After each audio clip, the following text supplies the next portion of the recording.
The Guinness World Records of the food world are truly next level levels of boredom. There's a Pakistani guy who smashed 247 walnuts with his head in 1 minute. OMG, please stop. Look at your forehead. Stick along in there and you could totally play Erling Chen. An American guy sliced 8 apples in his mouth with a chainsaw in 1 minute.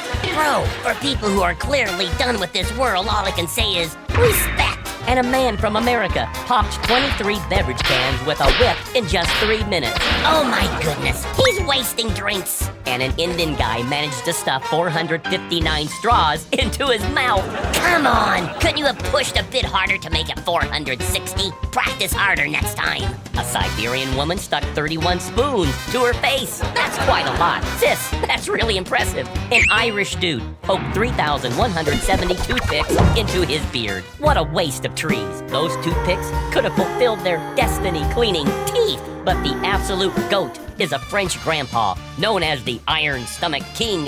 He ate an entire 700-kilogram airplane over 2 years. From now on, just deploy him in air battles. He'll eat up the enemy planes. Wow, these records are even more pointless than the meals my mom cooked. MFoodie, I'm so cultured. Is it true that eating too many oranges can turn you into a minion? No way, I've eaten a whole box and I'm totally fine. What's wrong with me?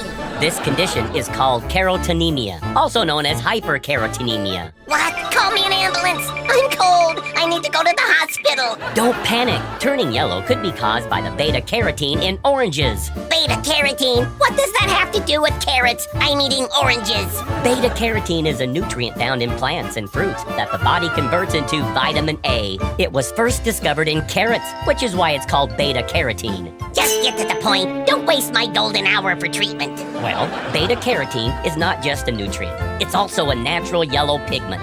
Under normal circumstances, when you consume beta-carotene, part of it is absorbed by your intestines and converted into vitamin A in the intestinal mucosis. The excess that isn't converted stays in your bloodstream and circulates through your body. Some of this leftover beta-carotene is eventually processed by your liver. But if you consume too much beta-carotene, exceeding your liver's capacity to process it, the levels of beta-carotene in your blood will spike.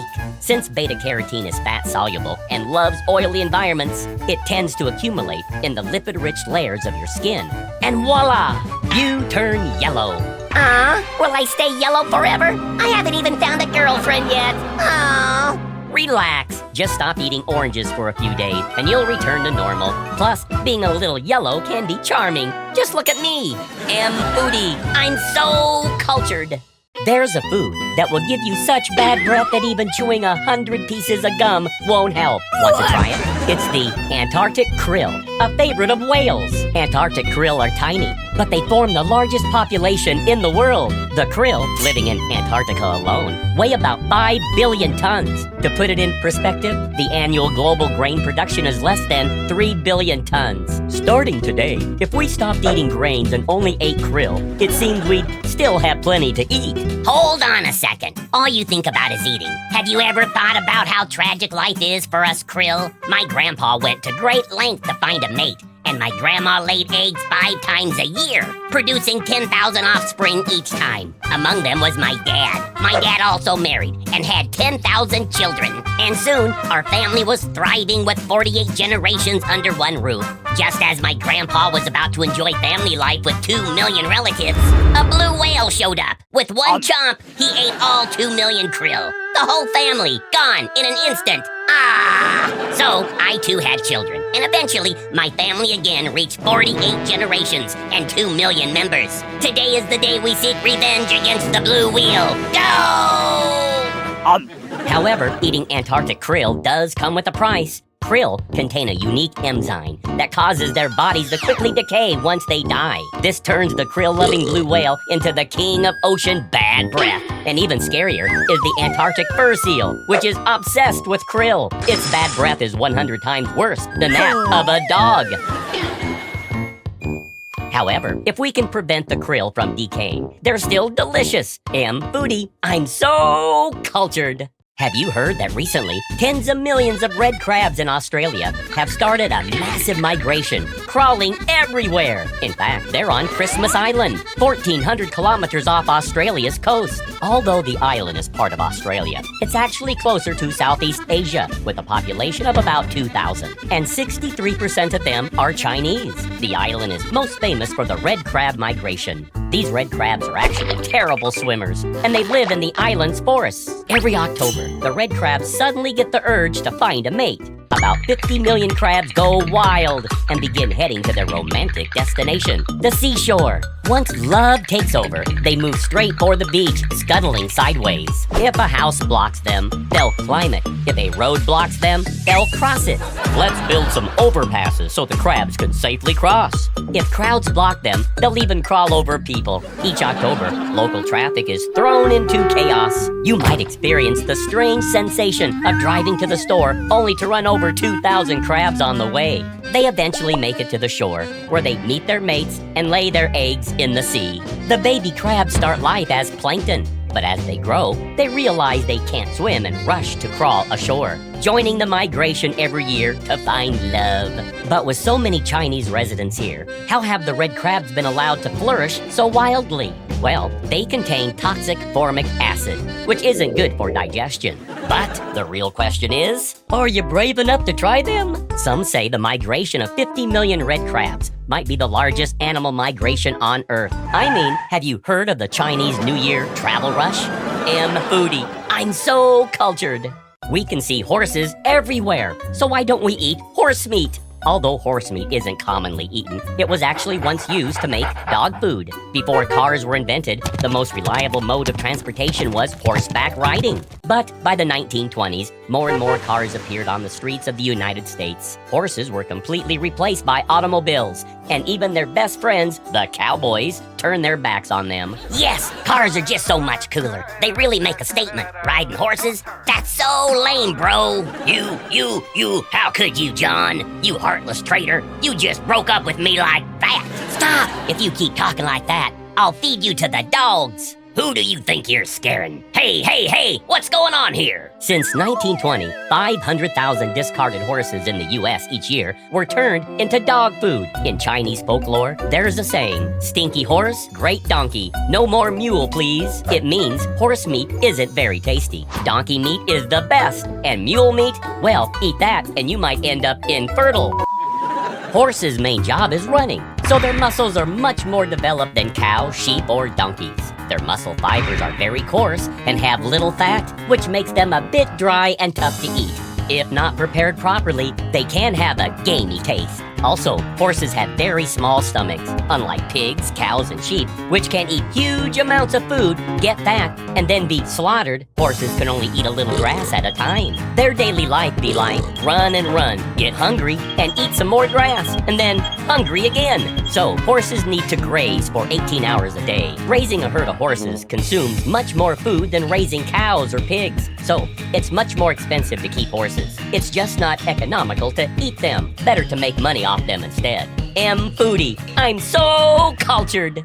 Can you believe it? The delicious dessert pudding and sausages are actually close relatives. As early as the 5th century, food lovers in ancient Rome were already eating pudding. Wait, isn't that just a sausage? Trust yourself, early pudding was indeed sausage. The word pudding comes from the Latin language and originally referred to food made by stuffing ingredients like pig's blood, onions, egg whites, pine nuts, and other ingredients into pig intestines. By the Middle Ages, large chunks of meat and mincemeat sausages became a favorite of the European elite. Meanwhile, the poorer foodies who couldn't afford meat used scraps like pig's blood, internal organs, and grains, all packaged into sausage casings, and they called this black pudding. They also adapted black pudding by making a version with no meat at all, just grains, which was flavorless and called white pudding. Oh my, this white pudding is awful. Let's add some ingredients. Dried strawberries, dried apples, lots of sugar. Now it's sweet. Wow, it's so delicious. Over time, this sweet white pudding, which was often served after meals, became synonymous with a dessert served at the end of a meal, pudding.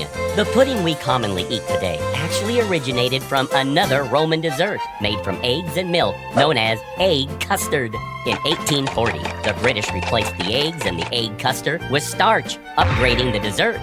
There's no eggs in this anymore, so how can we still call it egg custard? I think we should call it starch pudding. Wait, since it's a dessert, the desserts are all pudding. We should just call it pudding. And so pudding evolved from a pig's blood sausage to the dessert we know today. MFoodie, I'm so cultured. Only the world's most beautiful people dare to eat the world's ugliest fish, the Odontambliosis rubicondus.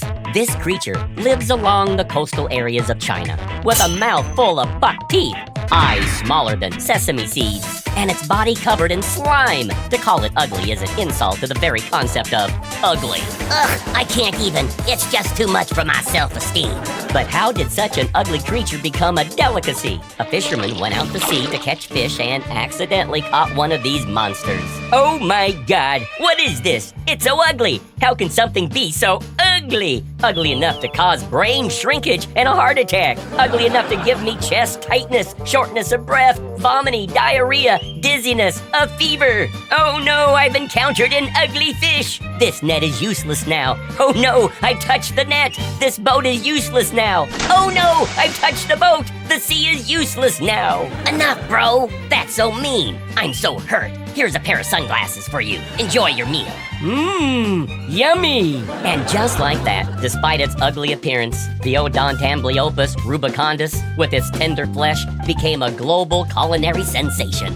Deep fried, crispy on the outside, tender on the inside, braised, soft, bouncy, and smooth. And also dried Odontambliosis rubicondus. It's a totally different vibe now. The most amazing part? A dumpling shop came up with an Odontambliosis rubicondus pan-fried dumpling. It's basically the dark, ugly version of a fishing game. How did anyone come up with this? Ugh! MFoodie, I'm so cultured. Can you believe it? You actually share 60% of the same DNA as this banana. Wait, what? Did monkeys evolve into a banana? Stop fooling me! When scientists discovered the mysterious genetic material, DNA, they had a revolutionary understanding of life. A chimpanzee shares 96% of the same genes as you. That 4% is what makes you, you. After all, we do look a bit alike. But did you know that you share 90% of your DNA with a cat? Mice share 85% of the same genes as you. Cows share 80%. And even that chicken you just ate has 60% of the same genes as you. Even that fly you just swatted has 61% of the same genes. So, when you face this banana, listen carefully. It's actually talking to you. Bro, oh my, finally! Look at how similar we are, both yellowish and wrinkled. Obviously, we're family. MFoodie, I'm so cultured. The overly sweet saccharin was actually invented because someone didn't wash their hands properly. In 1878, in the United States, chemist Konstantin Thalberg was conducting a chemical experiment with his boss, Ira Remsen. The boss kept pushing me endlessly, but I treated him like my first love. I wouldn't leave work until the experiment was done. Keep going. Remsen, the boss, was very pleased. Ah ha ha, don't work too hard. I'm off now. You keep going. Got it, boss. Don't worry. Be safe and see you tomorrow, boss. Huh? Who do you think you are? Working overtime and not even giving me a raise. Huh, you wish. When he arrived home, Thalberg didn't even wash his hands before eating. Wait, honey, this bread tastes really sweet today. That's impossible. There's no sugar in it. The fork is sweet. The napkin is sweet. Everything I touch is sweet. This means there's some kind of sweet chemical substance in my lab right now. Thalberg ran back to the lab immediately, tasting every bottle, jar, and chemical substance he had touched earlier.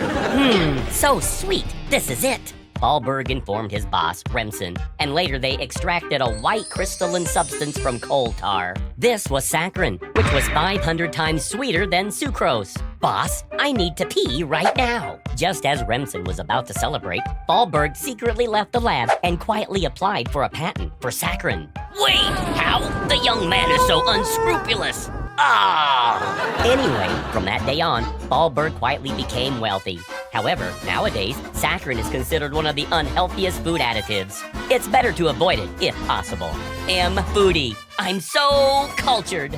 Dear friend, do you know that if coral die off, you might never be able to have seafood again? Huh? How? Corals aren't plants. They're actually one of the oldest marine animals on Earth. They're made up of many tiny coral polyps, living on the calcareous skeletons of their ancestors. Over generations, these polyps build up the coral reef we see today. The beautiful colors of corals come from their tenants, the algae. Different types of algae give corals their vibrant hues. However, life is as unpredictable as the weather. Global warming has disrupted their peaceful existence. Oh no, it's too hot here. This place is getting worse. I'm moving out. The environmental problems have caused the algae to die or leave. Without the algae, corals turn white overnight, a phenomenon known as coral bleaching. Without the symbiotic algae, the coral polyps soon perish as well, leaving behind dead coral. Poor coral. But what's that got to do with me? It's a big deal. Nearly a quarter of all marine life lives in coral reefs. Without coral reefs, small fish and shrimp will die off quickly. Then the bigger fish and shrimp that eat them will also die off. And then we won't be able to eat them all and might... Wait, really? There are so many corals in the world. What's there to worry about? Well, in the past 30 years, about half of the world's corals have all disappeared. It's estimated that by 2050, only 10% of the world's corals will remain. Wait, what are you doing? I'm going to protect the corals. If you mess with them, you mess with me. Therefore, to protect corals, we need not only understand their importance, but also take action. Let's start by paying attention to climate change and protecting the marine environment. MFoodie. I'm so cultured.